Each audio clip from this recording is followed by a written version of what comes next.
എന്താ മോനെ? ദഹന വ്യവസ്ഥ. അതാ എന്ന് വെച്ചാൽ എന്തുവാ? ഒന്ന് മോനെ ഒന്ന് പരിചയപ്പെടുത്തി തന്നെ. ആമാശയം. പെരിസ്റ്റാൾസിസ്. അതല്ല, ഇത് ആമാശയം. ജെ ആകൃതിയിലുള്ളതാ ആമാശയം. ഈ നമ്മൾ കഴിക്കുന്ന ഭക്ഷണം ഇല്ലേ, ഇങ്ങനെ നമ്മൾ ചവച്ചരച്ച് അന്നനാളത്തിൽ കൂടെ വരും. അന്നനാളത്തിൽ ബിസ്ക്കറ്റും. ഓക്കെ. അതെ, ഈ ചെറിയ കുഴലുണ്ടല്ലോ അന്നനാളം, അതിന് കനം കുറവാണ്.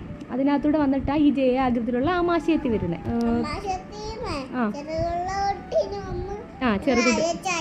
ചെറുകുടലിന്റെ നീളം എത്ര? അല്ല, 5 മുതൽ 6 മീറ്റർ വരെ. കിലോമീറ്റർ അല്ല, മീറ്റർ വരെ. ഓക്കെ. ഇനി ചെറുകുടൽ കഴിഞ്ഞ് പിന്നെന്തോ ഉള്ളേ? വൻകുടല്. അപ്പൊ നമ്മൾ കഴിക്കുന്ന ആഹാരം എത്ര മണിക്കൂർ കഴിഞ്ഞ് അത് ദഹിച്ച് പോന്നേ? 4 മണിക്കൂർ. മോനിപ്പോൾ എന്തെങ്കിലുമൊക്കെ രാവിലെ ഫുഡ് കഴിക്കത്തില്ലയോ? ആ ഫുഡ്